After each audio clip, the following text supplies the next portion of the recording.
Welcome back to MVM. Today we have a review of a game called Warsaw, City of Ruins. This one is from North Star Games. It's originally a Grana game, but North Star is finally bringing it over here to the States. I think it released in 2016, but like I said, it's just now hitting over here.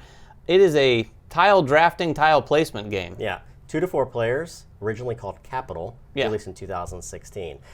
Very quick playing, 30 minutes to 60 minutes in and out. Not a lot of components either in this game. Basically, all the components are going to represent these city tiles that you are building. The board itself is going to house these city tiles. There's 6 different stacks, which are going to represent these 6 different rounds or epochs, which you're playing within. Across the bottom, you have a number of different milestones. And these milestones are going to be acquired between each of the rounds, depending upon the player that has the most significance, according to what they need for these particular milestones. Yeah, and these are usually almost always different types of structures that occurred throughout time or in those different epochs or eras of time. They're all randomly placed at the start of the game, and they're double-sided, so you have variability right there from the start. Around the outside, you have a victory point track. The victory point track is going to be marked by these mermaids. The significance behind this, these mermaids are actually representing the statue that's in the city of Warsaw, Poland. If you're unaware, Warsaw, Poland has been a city that's been completely decimated through World War I and World War II. It's been decimated and rebuilt, and then destroyed again and rebuilt. So the idea behind the game is that you're going to be rebuilding the city of Warsaw in a 4x3 pattern with these particular city tiles. Each of these city tiles is going to represent a different type of structure within the city itself. You have parks and residential areas, commercial areas, a whole slew of different types. Yeah, and these are going to score very differently at the end of the game. So this is very much a game about drafting those tiles, placing them out there, and scoring in a wide array of different ways. To start the game, each player is going to start with 1 starting tile that has an S on the front and the back side of it. Each player is also going to start with 6 coins. The coins are what you're going to be able to use to be able to build the tiles within your city. Now, we've already played the first round of the game, so we have kind of a game in progress here. However, we're going to show you how the game works. It's very simple. At the start of an epoch, you're going to hand out 4 cards or 4 tiles to each of the players at the table. We have a 4-player game set up, so everyone's going to start with 4 epoch tiles or city tiles.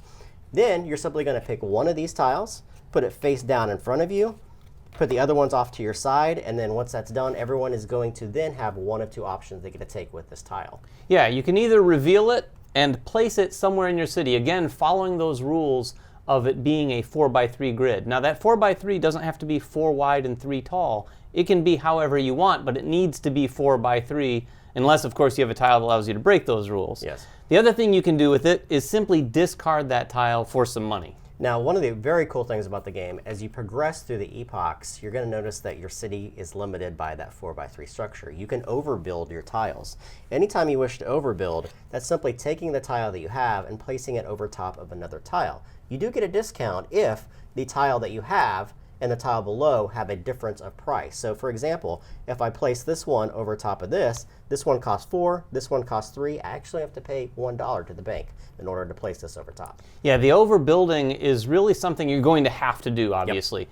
If you did the math already, there are 6 rounds, 4 tiles, that's 24 tiles you're going to get. Yeah. In a 4x3 grid, that's 12 tiles. So you're going to be doing some overbuilding, like I said, unless you've gotten a tile that allows you to break those rules. Yeah.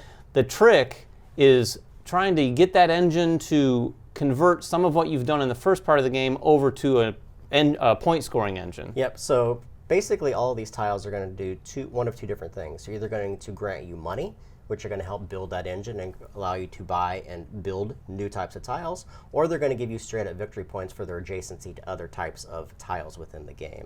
Once everyone has done one of those 2 choices, they're then going to pass the stack to the left or the right, depending upon the round. On odd number rounds, you're going to pass to the left, and on even number rounds or epochs, you're going to pass to the right. Once you have the new stack, you're going to do that until all 4 tiles have been used within the round. Then what happens is you're going to score each of your individual cities according to the placement.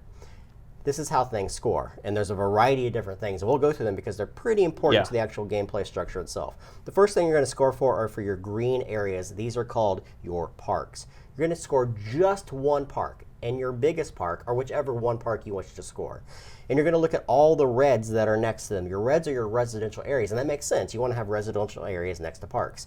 What you're going to score is X number of victory points for every single one. So if I have 2 reds adjacent to my largest park, I'm scoring 2 victory points. And I'm simply going to mark that on the board. Yeah, and the cool thing and the interesting thing that you have to keep in mind is how you build your reds around that park. Because if you use 3 red tiles next to a park, but all those reds are touching, they effectively just become 1 red. Yeah. So you need to sort of separate those things out to really maximize your scoring on the parks. I'll let you do the yellows, which are called the commercial buildings. Yeah, the commercial buildings are simply going to score, you're going to get $1. This is a money engine.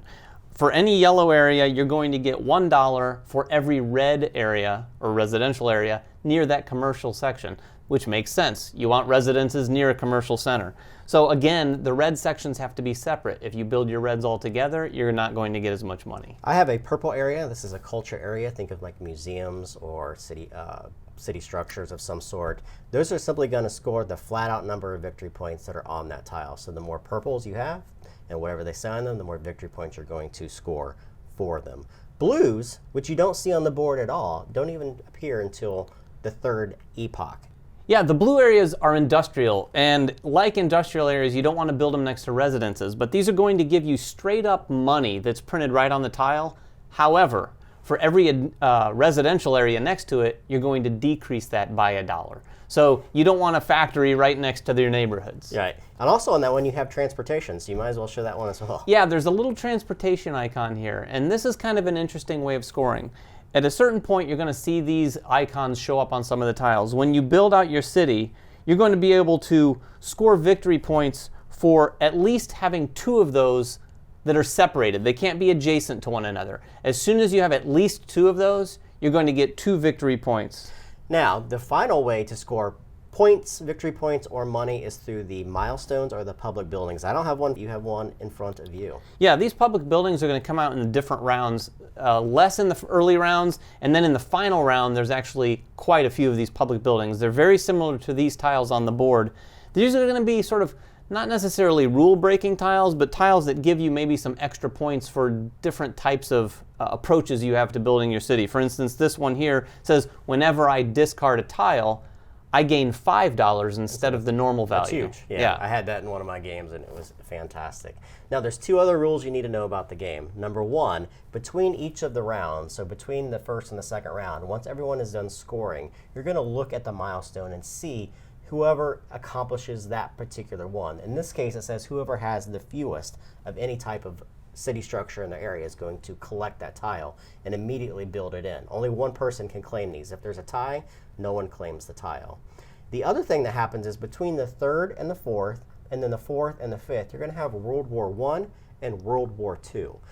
During these times, during the First World War, each player at the table has to discard and physically remove to the box one of their city tiles. You cannot break up sections. So what it's basically saying is everything has to be orthogonally adjacent. Right. So you can't take one out that removes that and keeps a diagonal tile with another. However, during World War II, each player has to remove 2 tiles, so it gets a little bit harder to deal with those city tiles at that time. Yeah, that is something that it's a complicated thing you have to navigate. Once you've played the game once, you might keep that in mind as you progress, and there is, should be noted, a tile in the game that allows you to minimize that by taking 1 fewer tile out of your city. Fantastic game. You know, the only complaint I have before I get into my pros is that I'm not a huge fan of the graphic design of this game, and that's it's very Euro. I like Euro games. However, for me, this one just doesn't appeal to me personally. Having said that, the actual gameplay is fantastic. Oh yeah, this is like I've heard this called on a podcast recently, like 7 Wonders had a baby with Carcassonne or something like that. Because it is a very streamlined drafting game for sure. Yeah. But then the puzzle that you have in front of you while you're building your city, the decision making that goes on there is significant. The puzzle aspect is the draw for me. For most people, that and the fact that you are drafting these tiles. So if you're good at drafting and you're good at fixing that puzzle, you're going to do pretty well in this game. Plus, it's completely variable. So all these different milestones are going to come out different times. The way you get these tiles is going to be different each time you play. So it's going to change according to the other players you're playing, simply on the fact that you're not quite sure what strategy they have, and you may have something completely different. So there may be rounds where you're trying to build very large parks, but everyone's taking the park tiles from you. So you have to kind of adjust your strategy midway through. Yeah, and it's the kind of game, too, where obviously any drafting game, there can be some hate drafting. You're definitely going to not only look at your puzzle, but you're going to want to look at the puzzles that everyone else has going on. Because if you can find a route to victory points that no one else is focused on, that might be a good place to stay. Yeah, I love that aspect too. I like hate drafting. It reminds me of Azul, at the end game when you have those tiles left.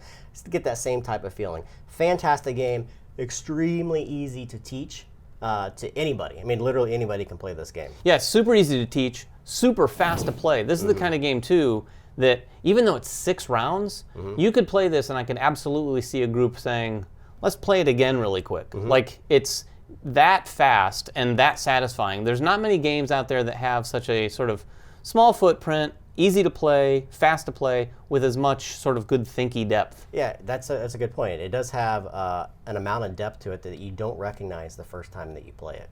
Yeah, because you're not just laying the tiles out, but the whole sort of rebuilding and overbuilding really ratchets it up. And you don't recognize all the different ways you can score points. I mean, with having 6 different types of ways to collect victory points or money, it's deceptively fun puzzle to figure out. For sure. Warsaw, City of Ruins. This one is from North Star Games. Plays 2 to 4 players, about 30 to 60 minutes, depending on how many players. If you guys have any questions about the game, make them in the comments below. Subscribe to us, follow us on Twitter, like us on Facebook, and everything else that we do, and we will catch you guys next time. Bye-bye.